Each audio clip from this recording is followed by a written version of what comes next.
What's up, fanboys and fangirls? Welcome back to another episode of the What the Fanboy Show. Tonight I am joined in person with Luke, the look at my phone man. Do you like that red case? No. He hates the red Yeah, case. it's actually pretty good. It's new. I thought I'd brighten up my life. I feel like I need one of those because my phone case is black. I've had a dark green one for a long time, and it was nice. It's muted and... I lose it. Yeah. Mine's white. Whoa! Who's this? Joining us virtually, Tyler, the Blue Beetle Davis. Oh. Thanks. I think. No, we don't need to do the nicknames. Oh, okay. No more nicknames. My bad, guys. We gotta my bad. We gotta train Brett on nickname. You're wearing a shirt. I don't know. Already This is somebody's true. nickname. I do have a Blue Beetle shirt on. It's super dope. That Love is me a cool some Blue shirt. Beetle. We will. We'll be talking about Blue Beetle here shortly. But before then, let's talk about some trailers that came out. Get some new trailers this week. Yeah. First one, I'm sure Tyler didn't see because Luke didn't see it until he walked in here, and then I made him watch it. And it's the Peter Dinklage, Anne Hathaway rom-com, yeah, with Marissa Tomei called She Came to Me. Yep, I watched it. Oh, you did? Okay, great. Looks okay. I'm not much into rom-coms, but I think these are good actors, and I think their performances may make it a little more enjoyable than your traditional like rom-com. Yeah, it's an interesting cast for this genre of film. Yeah. So I'm intrigued, I'll say. I just liked the part where he was using the hand vacuum, and he was using the pitch of it. Turns it off. He's like, no. Yeah, because she knew it. She knows the assignment. Yeah, that was just so relatable. Sometimes like you just hear a pitch and you have it in your head and it goes away and you're just like, oh, I wasn't gonna match that. I feel like that's just something that everybody in my family. You guys are all musicians. Yeah. Musically inclined. We do our best. You do awesome. Oh, thank you. Luke the Misfit. Oh my gosh. I'm about to kick you better, off this show. That's better than the other nicknames you've provided so far, so I'll allow it. Look, if you're listening to this He's podcast... not even being creative, he's just reading shirts. I have the biggest smile on my face right now. Okay, I didn't see that. That is a dope shirt, though. Oh. Luke? Respect. Surf Club Misfit, I went to one of those shows with you. Renegade Wolfpack. I know you've got some trailers written down there. Do I? No, I don't. On your head, I asked you nothing. beforehand, and you were like, I have a trailer. I have 2 bullet points and there's nothing there. Tyler, hit me with a trailer. This one I know probably the whole world saw, so figured it's worth talking about. But Good Burger 2. Oh, I didn't see this. Oh, I didn't see this either. Had a teaser trailer from Paramount Plus. It looks like a skit from All That with a bigger budget. So I loved Good Burger as a kid. If I end up with a free trial of Paramount Plus, maybe I'll watch it, but I'm definitely not going out of my way to see this. It doesn't look like it'll be very good. Not an instant sub type of thing. Never seen No. a Good Burger movie or show. But have you ever had a Good Burger? I've had many. There's great plenty burgers of good burgers before. out there. Yeah, that's true. The next one I have is called Freelance. It stars John Cena and Allison Brie. Also a rom-com. Also, yeah. Action I mean, rom-com. an action rom-com. It definitely feels like, Luke mentioned this earlier. He said it kind of feels like that Sandra Bullock movie, Lost City, with Channing Tatum. And I kind of agree. It doesn't look as good. Like, that one ended up being way better than it had any right to be.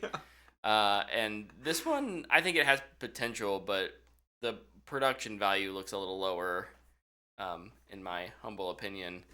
So I won't get too excited about it. That said, John Cena's great. He's good at action. He's good at comedy. Allison Brie is good at comedy. So, dude, he crushes these kind of movies. Yeah, he'll probably be like that Blockers. That energy. Oh, Blockers was so funny. Oh my gosh. For he this. absolutely crushes this. He can bring anyone on board, kind of, and just carries them through the film physically and literally and metaphorically. Yes, exactly. I guess the one trailer I can remember is Percy Jackson. Oh, that was the other one. What did I call it? Percy Jackson in the Disney volume. Oh no, I didn't watch this. I saw that there was one though. It was a pretty quick teaser trailer, and it pretty much just looked like it was. It looks like we've given up on anymore. Shooting in real locations. And it's kind of the Disney way at this point. Yeah. And we were watching it, and I even mentioned to him, it's like they're not even showing the floor anymore of the volume. Where like in the movies and shows, they used to have props and stuff on the ground. Like in Mandalorian, there's a rock and there's dirt on the ground, and now it's just like tilt the camera up and stand in front of the TV. Action, good enough. Next scene. Yeah. Whatever. I'm glad fans of that series are getting a TV series. Yeah, but if it's not good, then I feel bad. Which are Willow fans seem to be happy, and they was like satisfied. Also the only thing they've got. And it was immediately canceled. 30 years. So, oh yeah, I don't know. Not a super strong week for new trailers, but. I guess there was the Scott Pilgrim trailer. There was the Netflix anime Scott Pilgrim trailer with like all the returning cast voicing their characters, which is cool. I think this one has the potential to be like a pretty strong adaptation. Exactly. Yeah. I'm happy for Scott Pilgrim. I've never seen it. Me neither. We were just we all talking about this. Like, yeah, we that's our next movie night. We can sit down and watch Scott Pilgrim. I'd rather watch Baby Driver. Yeah, but you've seen Baby Driver, and it's great, and I'd rather just watch it again. Dude, I love Baby Driver. I'm always down to watch that movie. All right, well, it's one of my favorites. We'll put Baby Driver on one screen, and I'll sit there with Scott Pilgrim on the other screen with my headphones in. Well, and if that's the case, we can watch Ready Player One as well. Oh God! I'm putting on Rise of Skywalker. Oh, heck yeah, baby! Payne, why do you do this to me? And then right after that, we'll finish it off with a rewatch of Secret Invasion. I don't know what I did to deserve this, but let's move on to some more fun talk. Hopefully. Yeah. So maybe not a great week for new trailers. Gamescom's tomorrow. Yes, Gamescom is tomorrow. There will be lots of gaming-related trailers to talk about next week, won't there be? And movies, I think, too. Like I don't think there'll be a whole lot of like new announcements. I think there'll be a lot of gameplay demos, though, to talk about. For sure. Like Alan Wake, Mortal Kombat. Yeah, not Call new of Duty's announcements, there, which is weird. Yeah, we'll get some new footage. Rebel Moon is gonna have a trailer tomorrow at Gamescom. They did have that little itty bitty teaser, with more slow mo. Yeah, well, it's Zack Snyder. I mean, what do you expect? Slow mo of a ship flying over a field in a teaser trailer. It didn't look good. Gotta pad that time to make sure you can get two, and then get two director's cuts for each. Yeah, for sure. Look pretty though. I just don't understand. I'm just glad it wasn't blurry. With it. Sure. That's like the. I don't think understand the only thing I care with about slow mo. Yeah, it's an interesting choice to make slow mo like one of your, like that's your defining thing. Yeah. You know. Weird. But I mean, he's had success, so whether or not it's critical success, that could be debated. But he's got a cult. He's certainly had financial success, and he's getting to do more or less what he wants, so good for you. I think he more really just wanted to make Superman a cuck, but he lost out on that opportunity. So, well, speaking of DC and the new DC, the old and new DC coming together cinematic universes. This week we got the release of Blue Beetle, the Look at that. Ooh, Tyler on the screen. If you're watching or if you're listening, Tyler's got Flexing some comics all this there. Blue Beetle stuff. He's a real fan. Tyler's like the biggest fan of like lots of things, and I love it. He has the shirt. He has the comics. I know he. It was one of his mains in Injustice 2. He gets into things, and I love it. So Tyler, I know you are a huge Blue Beetle fan. Yeah. Why don't you lead us off with your thoughts? Yeah, I guess I'll start with a qualifier here, right? As we've just mentioned, I definitely have a clear bias towards Blue Beetle. And I started my Letterboxd review at that too. It's like, yeah, I'm definitely biased here, so take this with a grain of salt, I suppose. But I guess, my general impression, just this is a comic book movie that never loses sight of what it is. Unapologetically Latin, as said by the director, and just filled with so much heart. And I couldn't put a finger on what it was that superhero / comic book movies had been missing over the last few years. And I think this movie made me realize that it's heart. Like this movie just has so much heart in it, and it bleeds through the screen. And by all accounts, in my opinion, Blue Beetle hits its mark. I think it hit exactly what it was trying to do, and that was just really refreshing, especially with a character that is very niche, I'd say. Yeah, absolutely. I had not ever heard of Blue Beetle until this trailer. I mean, the news came out that there was going to be a Blue Beetle movie, and so I'm kind of on the opposite end of Tyler, where it's like I'm certainly not. And Tyler, I will say, I feel like you're not giving yourself enough credit. I think. Yeah, because you love the character, I understand the desire to be like, hey, I'm biased. But, like, there are people who love things and at the same time, like, are very judgmental of anyone else's adaptation. And I understand that, like, you're probably just excited to see Blue Beetle on the screen. Yeah. At the same time, because you are such a fan, you have a unique perspective in that you know just more about the character. You know if they're being true to the character, and if they're not, you can see that easier than someone like me. So, bias or not, I appreciate your insight. Thanks. I really do echo Tyler's thoughts, though. I think that it's a movie that was clearly made, or at least its origin was of smaller scale, and that allowed the director, the writer, director, the cast and the crew to focus in on something that a lot of the bigger superhero movies miss, which is that heart. It's the family dynamic, and I think it does a really good job. It looks good when it got that extra $50 million or whatever from DC when they were like, okay, it's not going to go to Max, it's going to go in theaters. It will go to Max, but it's going to go to theaters first. And so it looks good, it feels good. I think it's got some weak points, but overall, it's a really good time. Yep.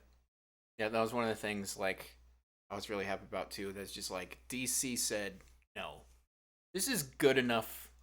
Good enough. It's not like things on streamers aren't good, but this deserves a theatrical release. Mm-hmm. And I think that's awesome that they recognized and really went all in for that.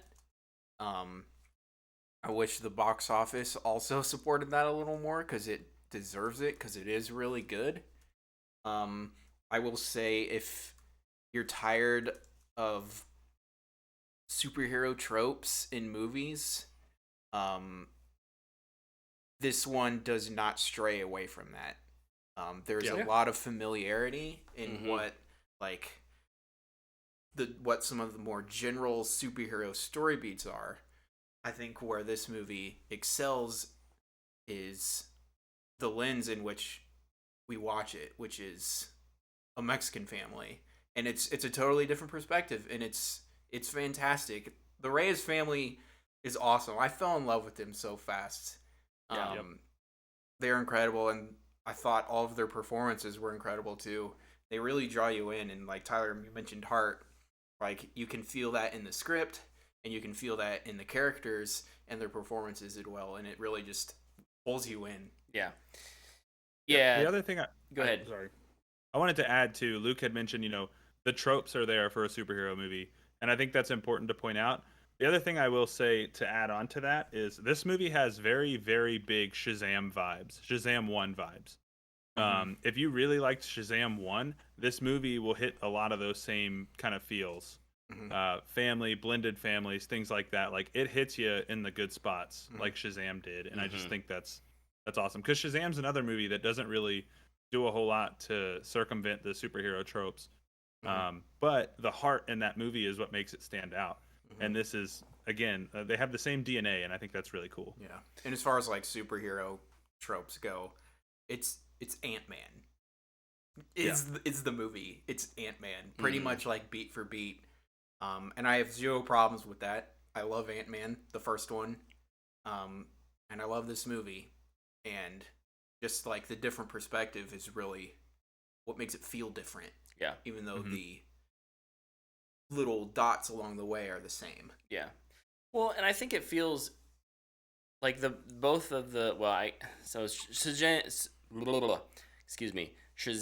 is in the DC side of things. Ant-Man's in the Marvel side of things. I think though, especially when you think back of what DC had been putting out pre-Shazam, there wasn't this sense of or the sense of the hero and the hero's journey and discovering who they were in their films. This is specifically kind of since Man of Steel on, was very much as this like, I am a god amongst men and I stand alone, and what does that mean? And that's an interesting take, but Marvel also kind of did that quite a bit, and it's refreshing to see, what happens when your family knows you're a superhero. How are they reacting? How are they trying to help you? Those are the things that like Shazam does really, really well, especially in the first one, maybe not so much in the second. Ant-Man kind of toys with it, but it's more of this like found family with the Pyms, and not his his family, which eventually does get there, which is great. But yeah, I think also I really enjoyed the music. Oh my gosh, the score was so awesome.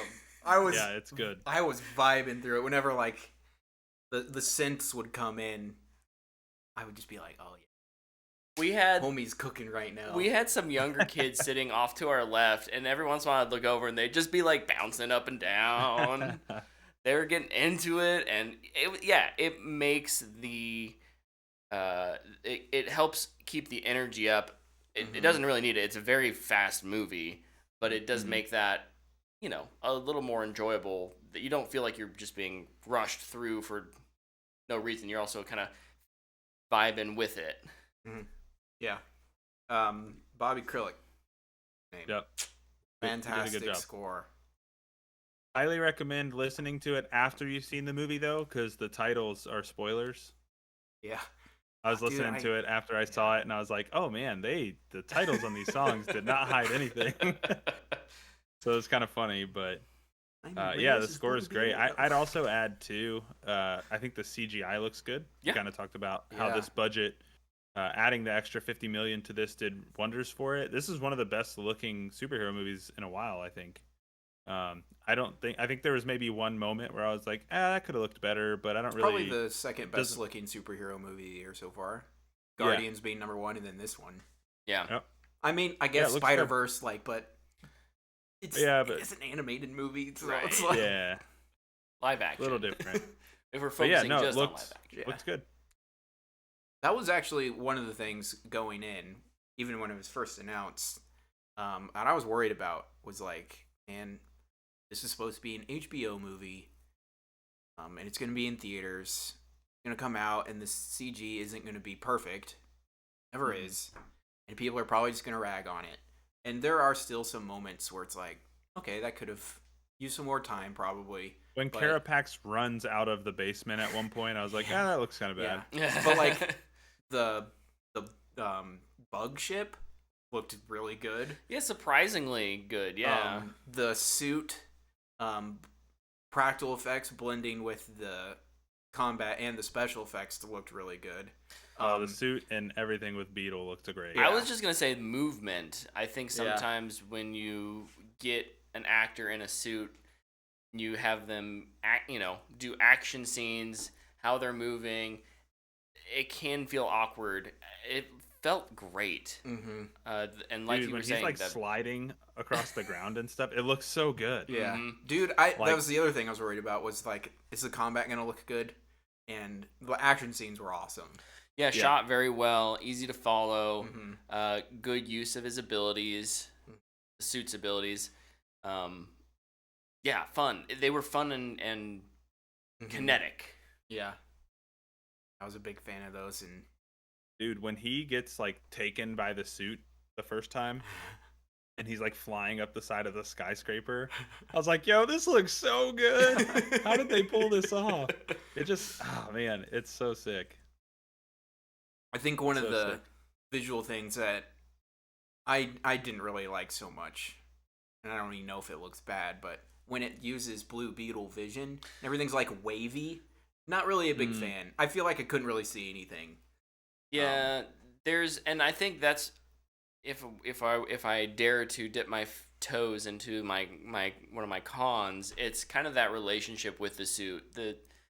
They talk about very early on as the suit as being this kind of sentient thing, and there's a little bit of that in the third act, but it really just kind of feels like another Iron Man AI for the most part, and the visual style of that vision is kind of wonky, and I guess I'm glad they don't spend too much time in it, because I, like Luke, didn't really find it effective. Yeah, but like they're like when he's on like the bus or looking at his family, it's like I have no idea who any of these people are. Like I don't know who's the Nana, who's his sister. It's like then it turns off. It's like, oh, okay. Mm-hmm. Yeah, it kind of had like the Johnny Cage effect, where like he would move and it looked like they'd have shadows that follow. Yeah, like, it was kind of a weird choice. It just looked like they didn't spend a ton of time on it, and they don't spend a lot of time in it though either. Yeah. You know, if it was a solid 2 or 3 minute sequence of like a first person action type of thing, then I would have a real problem with it. But they don't. It's like it's a beat. They're doing a thing. They're showing you something vaguely important, and they're moving on. Mm-hmm. So yeah. If it would have been a lot more, it would have been con. Yeah. Yeah. It's like what, 30 seconds out of 2 hours and 7 minutes. Yeah. Yeah. Okay. I do want to get to. I have a con as well, but I don't want to go there yet because I don't think we've mentioned it yet. But Jolo Madueno was a fantastic choice. Oh yeah, he's so good. Yep. Yeah, he's really good. I think you kind of see.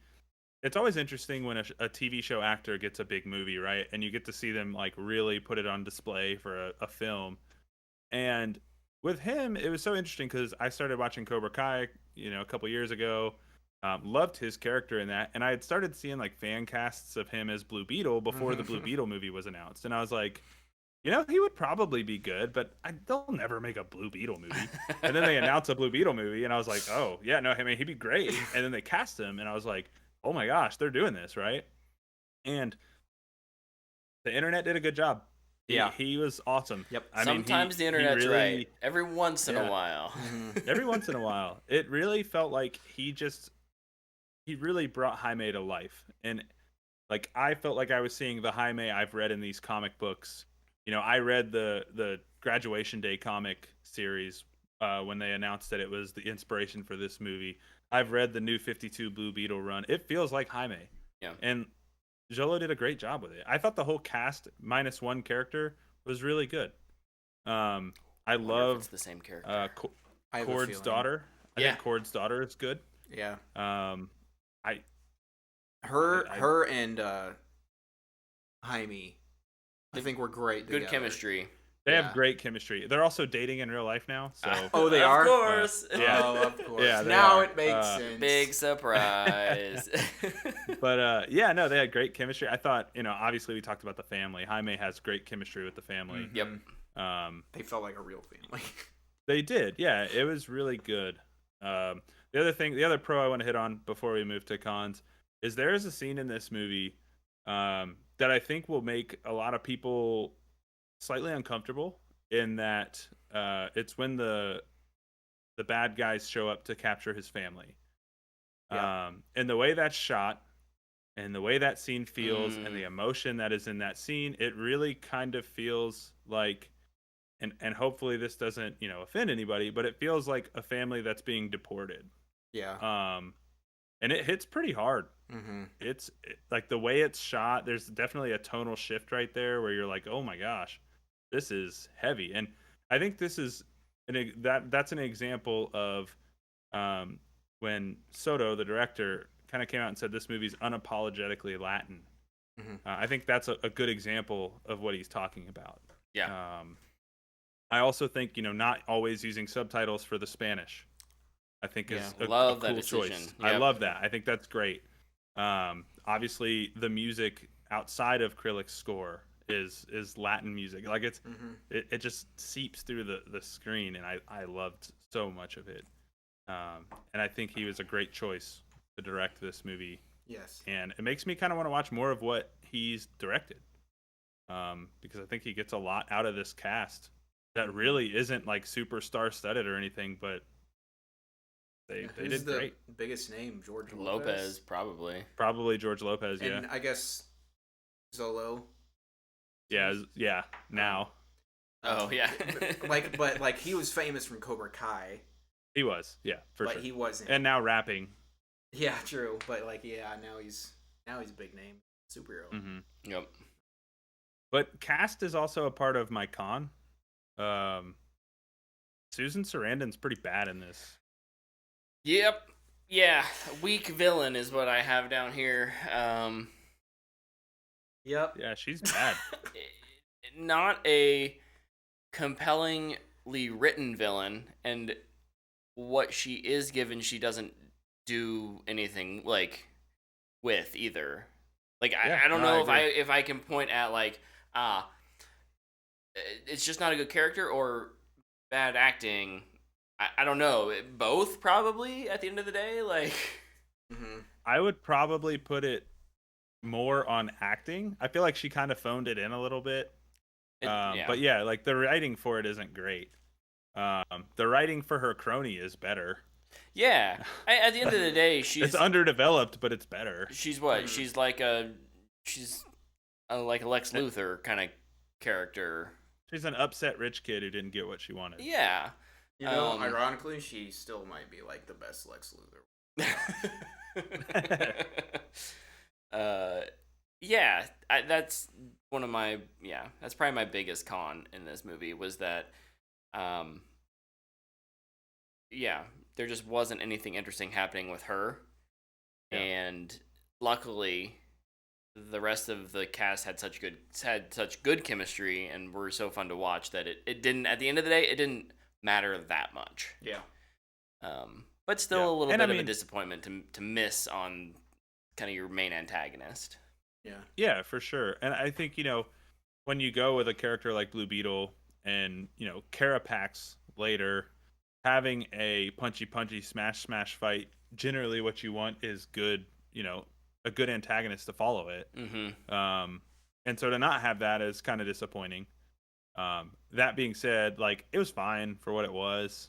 Again, this isn't trying to reinvent the wheel. It's not trying to do anything crazy. I think this movie's more of just hey, we want you to meet Jaime. We want to give you Blue Beetle, and we want you to have a lot of fun watching this. And I think this movie absolutely does exactly that. It does do that.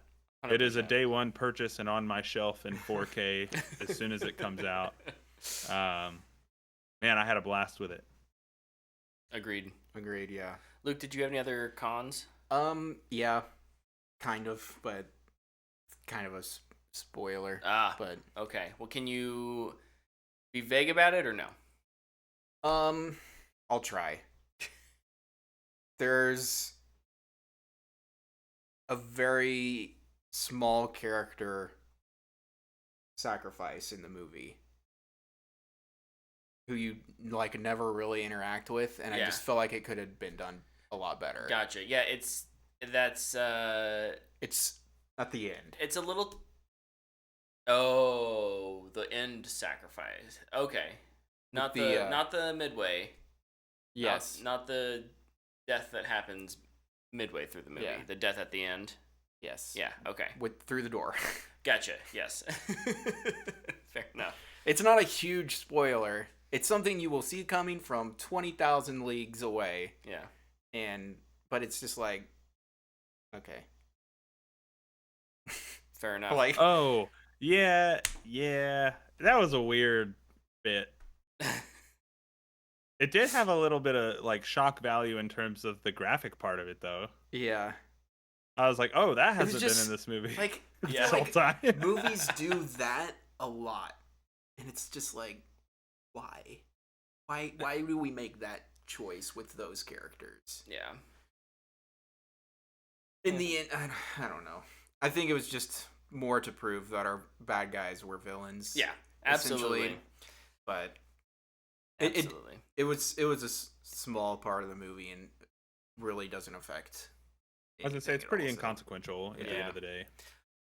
One other, I don't know if I'm gonna say it's a con for the movie, but it's been a nitpick in superhero films in the last couple years, and I'm just going to mention it because it did annoy me a little bit, and I'm sure maybe it's canon. I'm not.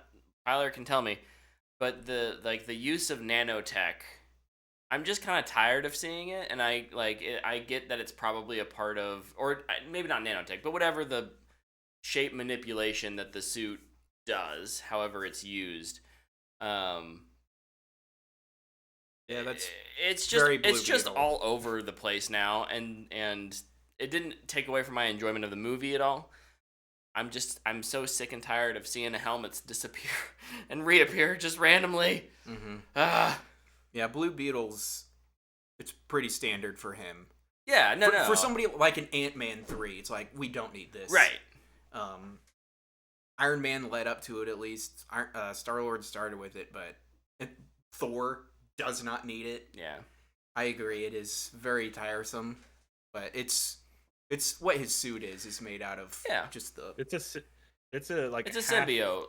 It's a little bit like thing. Venom, right? Like, in terms of... Yeah, it's a symbiote. Yep.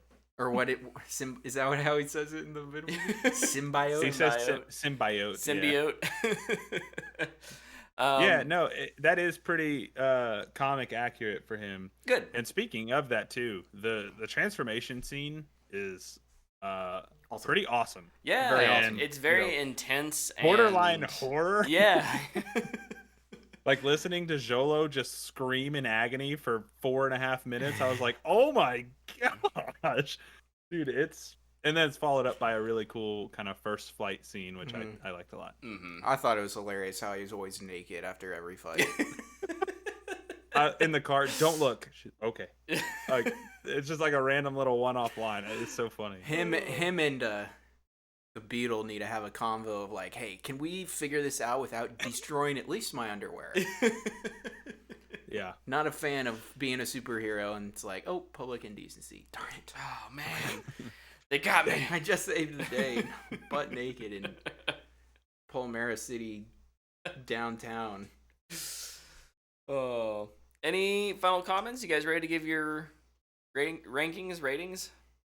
I don't have anything more. Other than just, I love this movie. I'm so happy that this movie exists. And I'm so happy, can't speak to it, but so happy for like the Latin community to have a superhero. Mm-hmm. And for it to be a good movie that represents them well. Sweet. All right. Tyler, lead us off. I think I know where you're going, but hit me with it. I'm going to give it a strong fanboy worthy. All right. Yeah, I think it's a very strong and comfortable fanboy worthy for me. Luke? It's a strong villain away from a booyah. Yeah. It really is. Yeah. I give it a fanboy worthy as well. I think too the superhero tropes. Some people that's all they'll care about. But yeah, fanboy worthy. It really is fantastic. A villain away. I love that. It's a villain away from a booyah. It's a villain away from a booyah, man. It's so close. Yeah. It's got a lot going for it. I agree. It does have a lot going for it. It's a fun watch. It doesn't overstay, and it is just a good time. I'm also gonna give it a fanboy worthy.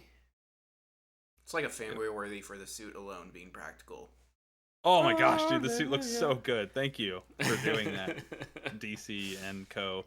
I also see, like, obviously we're past ratings, and I apologize for extra comments, but I definitely see why Gunn was like, yeah, he's the first character. Like, he's going to carry over. Yeah. It makes perfect sense. I think when you watch it, you'll be like, yeah, he's deserving. He should be around. Yep. It doesn't feel like there's a time around it.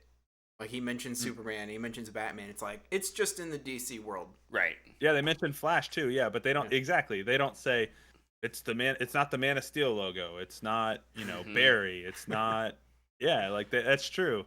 They do mention other characters, but they don't really give you an indication of who or which ones they are. So, yeah, it fits right on in. Palmyra City's disconnected from everything else. Great. Good start. Something I did just remember that I loved. I loved the opening credits. Oh yeah. That just the fact that there was some was really cool. The music was great during it, and then it was like showing the history of the Beetle. That confused me for a while. That's the other thing I forgot to mention. And sorry, keep going. The other part of the history of the Beetle with Ted Cord, which is kind of a spoiler, but not really. They kind of weave it in. I loved how Ted Cord was used in the movie. Yeah. Dude, so I was just getting ready to say that. I'm glad you mentioned it, because the DNA of Ted Cord is all over this movie. I remember when they said, like, they were going to make a Blue Beetle movie, and everybody's like, without Ted Cord, really? Are we really going to do that? Ted Cord is a character in this movie, 100%. Whether he's there or not, doesn't matter. His DNA is all over it. The goofy gadgets, the goofy suit, the beetle thingy, the flying beetle, all of it. Like, the disco LMG, like, it's Ted Cord's DNA through and through. And I just think it's so well done. It pays such a good homage to the character. I love it. I don't know, did you guys see the director come out and say, like, yeah, if we get to do a Blue Beetle 2 and 3, we got things lined up? I don't know. I didn't. Was that in front of ours? I saw it. Yeah, he has two storylines to chase for a number 2 and a number 3. Yeah. The one for number 3, I'm really glad they didn't try to do that right away. Because that is a bigger threat than first time Blue Beetle has the ability to deal with. If they did that, they'd have to kill him. So, shoot, what was I gonna ask? Oh yeah, Tyler. Yes. I need you to remind me, because I don't remember. Was a Booster Gold show one of the announcements Gunn had? Yes, sir. Would not mind if Blue Beetle shows up. They can be pals. Who do you think that third mannequin was, my friend? I am so out of the loop, and that's Booster, baby. That's Booster 100%. And especially with that post-credit scene. Remember a long time ago when they announced Blue and Gold? I'm pretty sure that's what the the Booster Gold show is. Dude, that's awesome. Yep. I'm fairly confident that third mannequin is Booster's. Awesome. I can't wait. Very cool. All right. Yeah, go see it if you can. I think it deserves to have some legs, and it deserves a little bit more box office success than it's had in its opening weekend. I'm really curious if people were just hesitant, because everybody was going, Flash is the best movie that's ever come out in the history of movies. Yeah. And then nobody saw it, and everybody, for the most part, was like, it's good. It's okay. Yeah. And I think the other thing, too, to consider is California really couldn't go to the movies this weekend. It was a bit of a rough... which is a big market. Yeah. Especially for this movie. Southern California is a targeted audience for this movie. Absolutely. You're right. So it's, that's a big market they really couldn't tap into. But are we moving into news? Yeah, we can. Because we can jump right into Blue Beetle winning the box office, despite us just talking about how it's not good.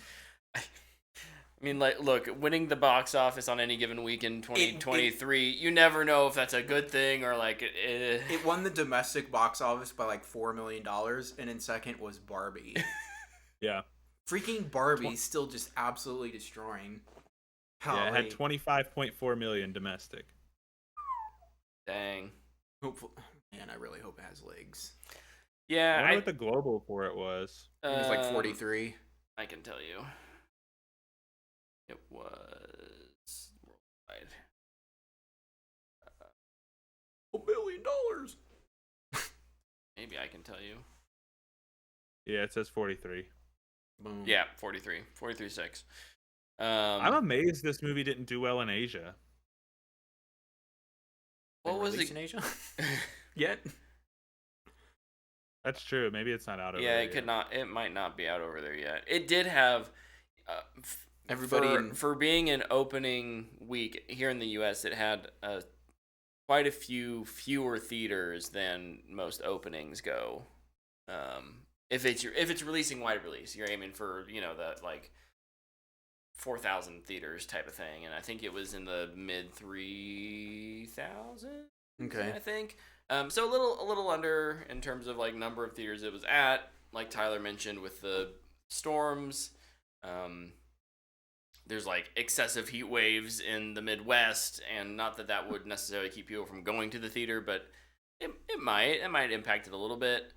I do think this movie will have some okay legs.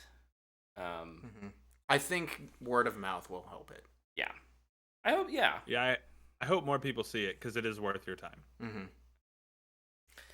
Yeah, it's out of the DC films to come out this year, it's the one I would recommend. Same. So. And I liked both of them so far. So, but yeah, you this like all one, 3 of them? Has there been 3? Shazam, Flash, and this. Oh my gosh, I forgot about Shazam. Yeah, I'd still recommend Blue Beetle. Yeah, Blue Beetle I think was much better than Shazam. Yeah. Yep. Shazam 2. Oh my gosh, I had a lot. Aquaman. I had a lot of fun with like in the theater, and then I went and I thought about it more, and it like I just hasn't stayed up there for me. But I'm getting ready to rewatch it. I'm also about to rewatch Black Adam. Because Dana hasn't seen it yet. Dude, you get to enjoy Skateboard Kid again. Dude, me and Skateboard Kid are gonna hang out. I'm so jealous. I guess in other kind of Blue Beetle adjacent news, Angel Manuel Soto is set to direct a buddy comedy movie. Yeah. That before the strike started had Dave Bautista and Jason Momoa attached to it, titled The Wrecking Crew. So good for him. I mean, he's going to get some work now for sure. Studios probably like this movie, even though it's not making money. I'm sure everybody who's seen it is like, yeah, man, that's pretty good. You can do whatever you want. Probably not whatever he wants. Lower budget buddy comedy movie. Like, he's a good director. Yeah, and if you get some from a studio perspective, you get someone who has this kind of word of mouth, critical and audience positive reception. You get a couple stars to attach to a low budget buddy comedy. That's gonna make some money. That's gonna make some money. Yep. Absolutely. His other movie, I think it's Charm City Kings, is apparently pretty good. I need to watch that. Yeah, we talked about that like 2 years ago, and I still haven't seen it. Movie night. Because the trailer looked good. I remember watching the trailer and being like, yeah, that looks good. That's okay. It's fine. What else we got news-wise? I got a bunch of stuff. Oh, hit me with it, Tyler. We already mentioned it, but Gamescom opening night live is tomorrow, the 22nd. I know confirmed. Luke said Mortal Kombat, Call of Duty's there. The new Sonic game is there. There's rumors that Kojima is going to be there to show something off, probably a Death Stranding 2 trailer. It's kind of what everybody's thinking. I think Alan Wake 2 and Cyberpunk Phantom Liberty will both be there. Those two are confirmed. I think Starfield is showing something, but nothing big, just because they come out in it'll be 9 days tomorrow. Yeah. I should pre-order Starfield. Gamescom does not have a public Starfield demo, which has been kind of a hot topic, but they do apparently have closed door things. So, I mean, yeah, Gamescom tomorrow. Be excited. Review codes went out for it. People are staying at home. Exactly. Starfield. Exactly. Have you seen all the stuff about like these news outlets being like, these reviewers got codes for Starfield and we have to do wellness checks because we've not heard from them? Oh no. Yeah, like the Washington Post was like, yeah, this reviewer disappeared for like 48 hours or something like that. They were like Howard's worried got him about him in his basement. That's awesome. Also, I guess through 15 hours, hasn't been a lot of bugs reported. Oh wow. Which is weird for Bethesda. They're not too far into the end game yet. Exactly. They haven't found that quest. It's just like, oh my god, I'm walking upside down. You're falling through the floor and all that stuff. But yeah, no, Gamescom this week, so next week will be a lot of fun. Yep. Will be. More news? You want me to keep going? Yeah, keep going. Charles Martinet is moving on from voicing Mario for Nintendo. Oh yeah. That was made official. He announced it as well. Thanks for the memories, Charles Martinet. Really loved his Mario voice, and it'll be one that I hear for the rest of my life, probably. Mm-hmm. One of those voice actors who is not known by name, even I think in the gaming space all that much, but like his contribution has been huge, and everyone recognizes it. It's just not his name that people have recognized, and now I hope upon this retirement he can probably get that praise that he's always deserved, but not always gotten, at least in the public eye. So anyway, Chris Pratt, time to step up. Oh god, no.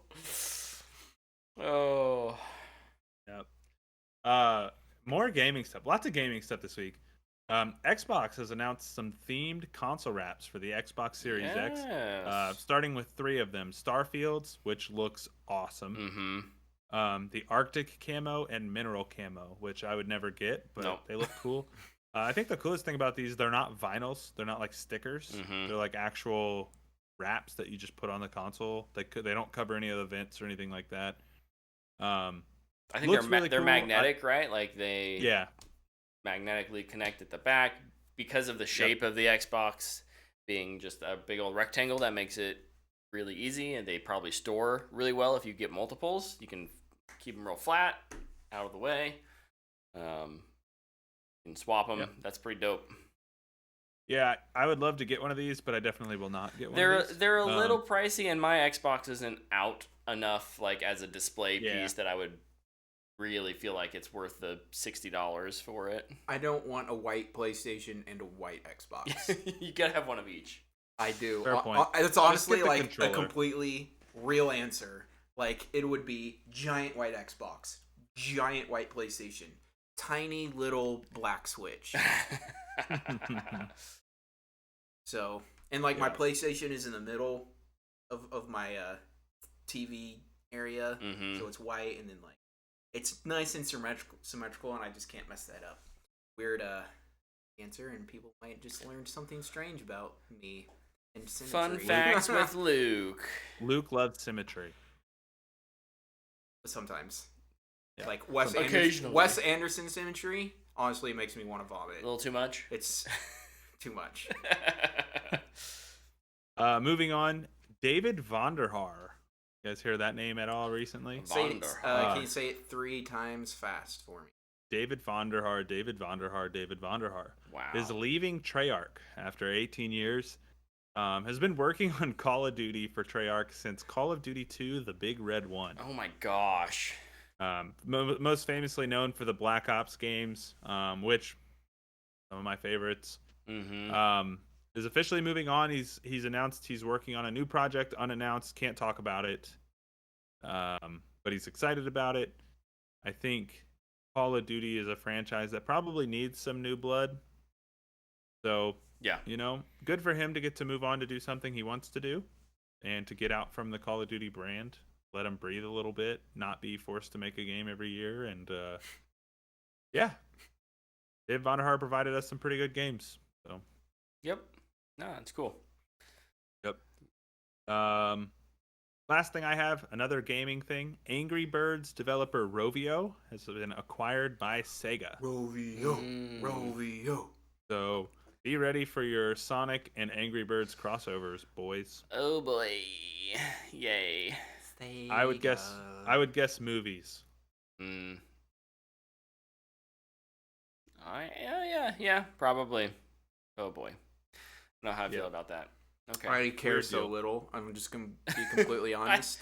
I guess that's true. I more on like in general the industry side of things. I'm not thrilled with that, but it's fine. It's whatever. Something it's okay. Microsoft's gonna buy him here in like 5 minutes. Right.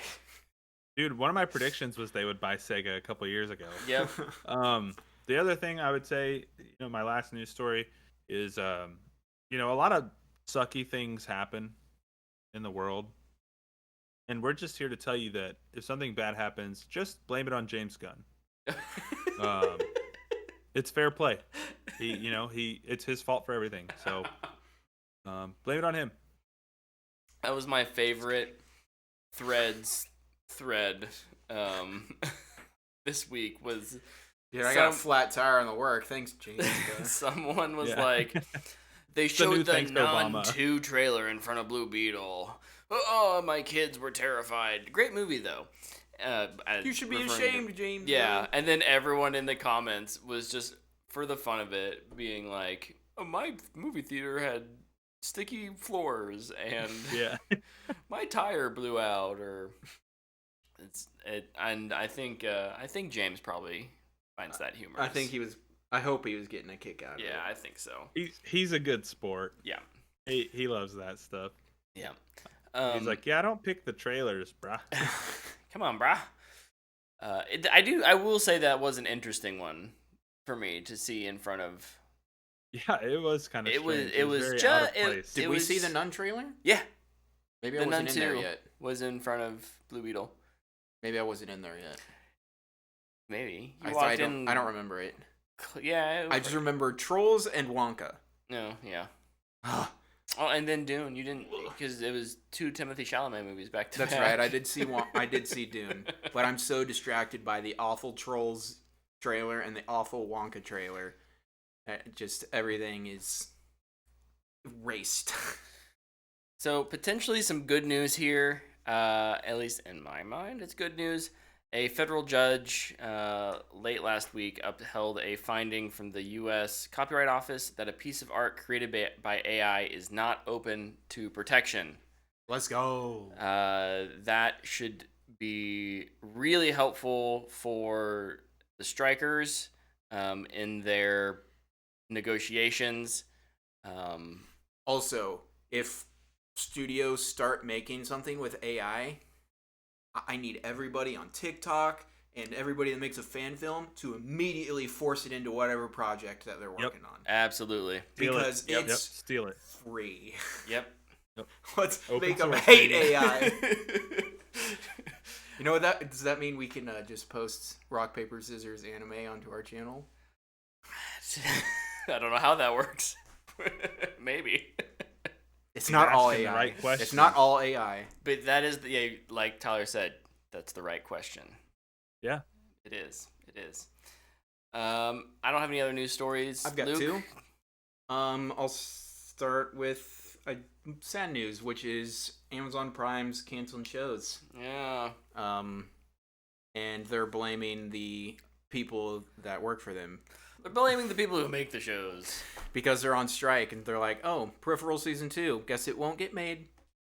And then A League of Their Own. Oh, guess it won't get made. Too bad. Both were renewed. Did you watch the first season? Of A League of Their Own? I watched the first episode. Was it good? I didn't think it was very good. I heard mixed reactions to it. I didn't dive in myself. I only watched one episode, so it's not really a great taste test, I guess. I didn't get to experience a lot of it, but I was just like, I want to watch something else. So I just moved on. Yeah. Really bummed about The Peripheral, though. show was awesome. It was heady, but I enjoyed it. Yeah.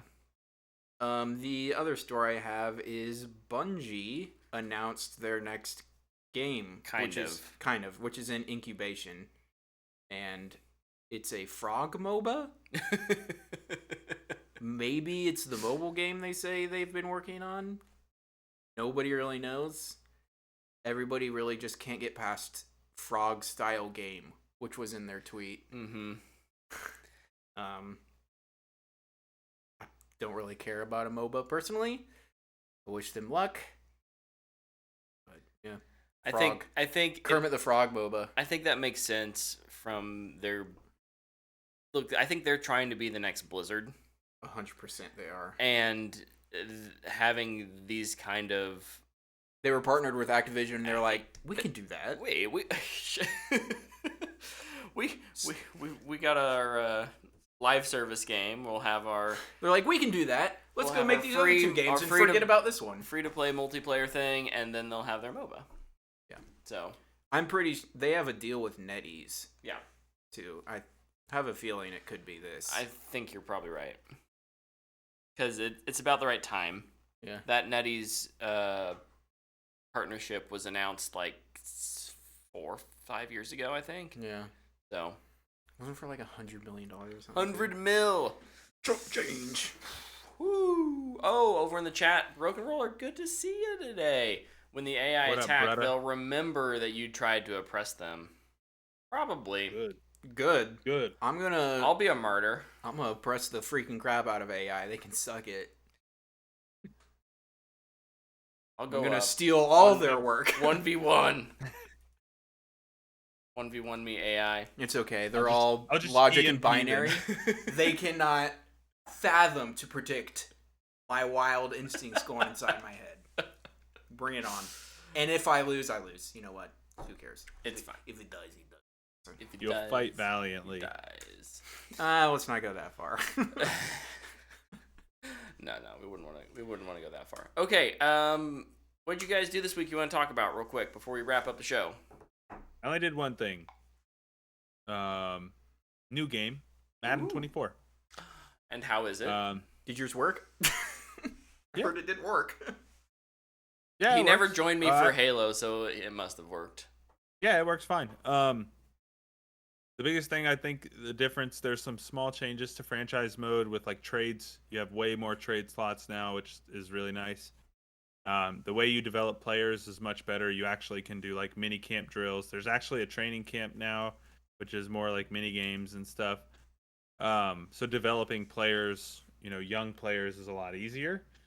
The other thing I'll say is it's just harder, like by its nature. I think they did some updates to kind of the way like higher rated teams behave against like lower rated teams. Like, so the Commanders are a lower rated team, right? Like they're not a very good football team. They're usually 500 or better most every year. And I struggle against the really good teams. Like I have a hard time beating them. If I do beat them, I've gotten blown out, which never happens on Madden for me. So it's been a nice change. The gameplay feels really good. They have made some very, very good updates to the gameplay. The AI works a lot better. Like the blockers block the people they should be blocking, which is really nice.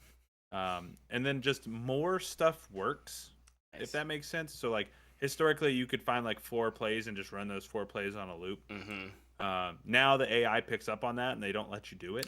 They'll stop it. But AI, you say? Like AI, that's right. I'm buying Madden so I can destroy that AI.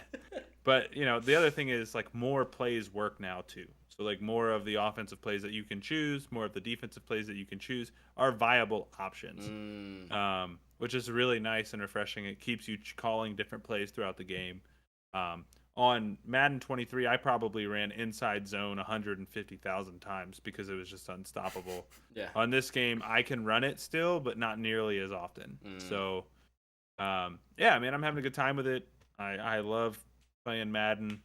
Right, wrong, or indifferent, I buy it every year. I'm one of those shills, happily. Hey, but you hopped off the Call of Duty train, so it's fine. I did. Yeah, I did hop off the Call of Duty train. I tried to get back on it and it let me down. So, yeah, man, that's really it. I've just been playing some Madden 24, really enjoying it. Otherwise, I'm kind of touch and go on shows. If you've been following our show for a little bit, my second kid's gonna be born soon. So any second, 5, any second, 4, yeah, that's what 3, 2, 1. Oh, I'm not hearing the wah. Yeah. I was more waiting for Dana to go. Toilets. We gotta go. We're doing it live. Whoa. That's one way to get more viewers on the stream.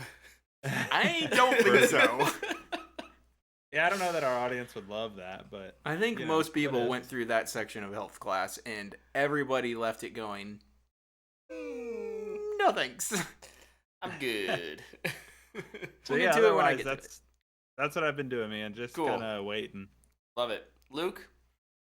I've actually only been doing one thing as well, apart from like the shows that I just watch regularly. There we go. Regularly. That I always watch every week. I've just been playing Remnant 2. I talked about it last week. Yeah. It's so good. One of the coolest games I've ever played. I'm pretty close to have beating it, and since it's procedurally generated, you don't do everything. So what you do is you go and you re-roll the world, and you get a new map. And you might get new places. You can fight a boss, but differently because you put in a key somewhere. Mm-hmm. And so I've been doing that so I can get more weapons and mods and things. It is so good. I think I'm gonna beat it before Armored Core comes out on Friday. I hope I can. But it is an awesome game. Truly, truly awesome. Nice. Very cool. You used to be going a lot longer in that section. I am a little, yeah. I'm kind of racking my brain. I usually have a nice 5 to 10 minute nap there, and I didn't get it today. Oh, okay. Oh well. I've been busy doing lots of non-podcasty stuff, like we talked about last week, or briefly teased last week. Things that I hope fans of this podcast will one day get to enjoy, but for now, it's all kind of just the sausage is being made, and it's a process. Are you under NDA? I signed an NDA to myself, so if I say anything, literally just my hand compulsively. I didn't sign anything, so let me tell you. So we put this script idea through AI. No, through an AI. No, absolutely not. I have been playing a little bit of Halo Infinite and Apex in my moments when I need a little bit of a reprieve from racking my brain. So those have been good. Those games are both in very good places if you're looking for on Xbox. I guess Apex on PlayStation and PC as well. But a solid multiplayer free-to-play game that you can get in some matches. It's not gonna feel like you have to spend your entire life grinding out on it. But is that a dig at Destiny? Maybe, brah. That's bold as somebody that hasn't played it in a year. Come at me, brah. I played Destiny like at all in 3 weeks. I did get on today, though, to clear out. Get ready for the new comes out tomorrow. Season showcase tomorrow. Oh my goodness. Well, we'll have to talk about that next week. So, all right. Baroque and Roller this week finished Final Fantasy. I don't know what number that is. 16. XVI. Nope, 16. That's too many characters. 16. It has some great moments. It has some boring moments. It's kind of a letdown, but still fairly good. That sounds like a solid Matthew McConaughey right there. That's pretty on brand from what I've heard about it. It's just middle of the road. With boop, boop. It was so. I heard like everybody talking about it and how great it was, and then Skill Up's review came out, and he's like, "I did not like this game." And then slowly but surely you got it's like okay, so it's okay. Just okay. The demo was cool. Like, I like the way the game plays, but it has like 30 hours of cutscenes. I'm not about that life. Are you gonna play Baldur's Gate? Only has 174 cinematic. Yeah, but I feel like that's different because the cutscenes are based on what roll you do and stuff during them. Yeah, so like you can different. beat the game in 10 minutes too. So oh my gosh. Like the cutscenes are like kind of you playing in Baldur's Gate. Yeah. I didn't realize that when that was announced because it was like 100+ hours of cutscenes, and I was like, I'll never play that game. And then I saw how it played, and I was like, I will play that game. I cannot wait to play that game. Unfortunately, it comes out the same day as Starfield on PlayStation. Stupid. Maybe that'll be like a Christmas time game after you've put in 300 hours in Starfield over the fall. Or Starfield sucks. Look, it could. It won't, but it could. I am completely prepared for a world where I buy Starfield, and because it's a Bethesda game, you don't have to buy Starfield.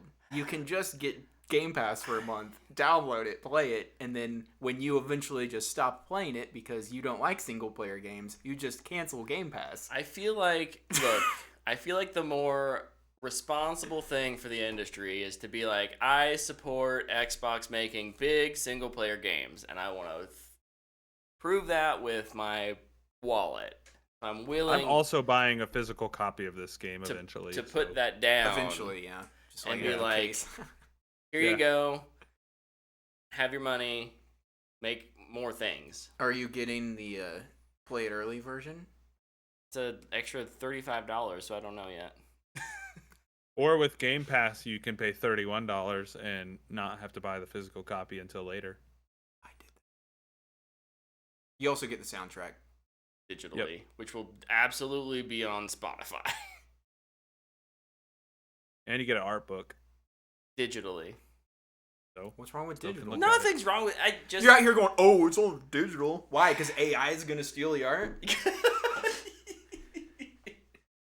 There's something about a physical art book to flip through that I like. Go to Barnes and Noble. It'll be there. Probably. They'll have it. Be excited about it, but I don't get that version with the digital upgrade. Or just print it out. I am. Why am I defending my purchase decisions to you two? I'm gonna buy the. It's been a show. Okay. Thank you all for watching. Thank you all for listening. Hey, before we go, Angel Manuel Soto reveals who his Ted Cord fan cast is. Anybody have any guesses?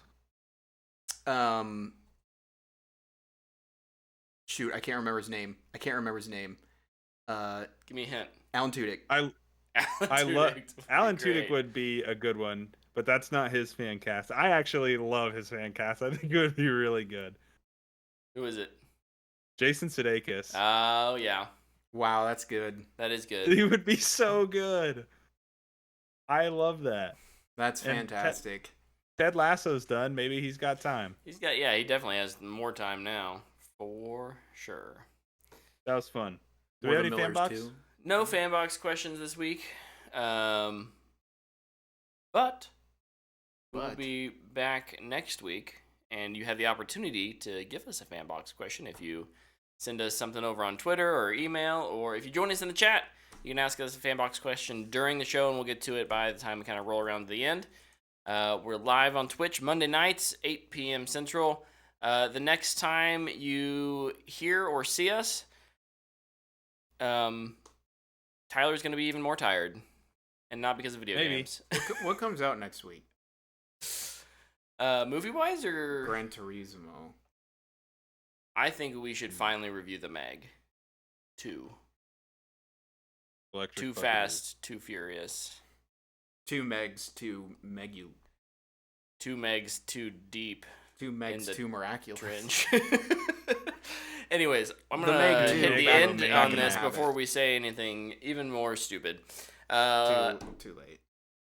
Too late, indeed. There's been too much stupid in this episode. Thank you all for watching. Thank you all for listening. We'll see you next week. Goodbye.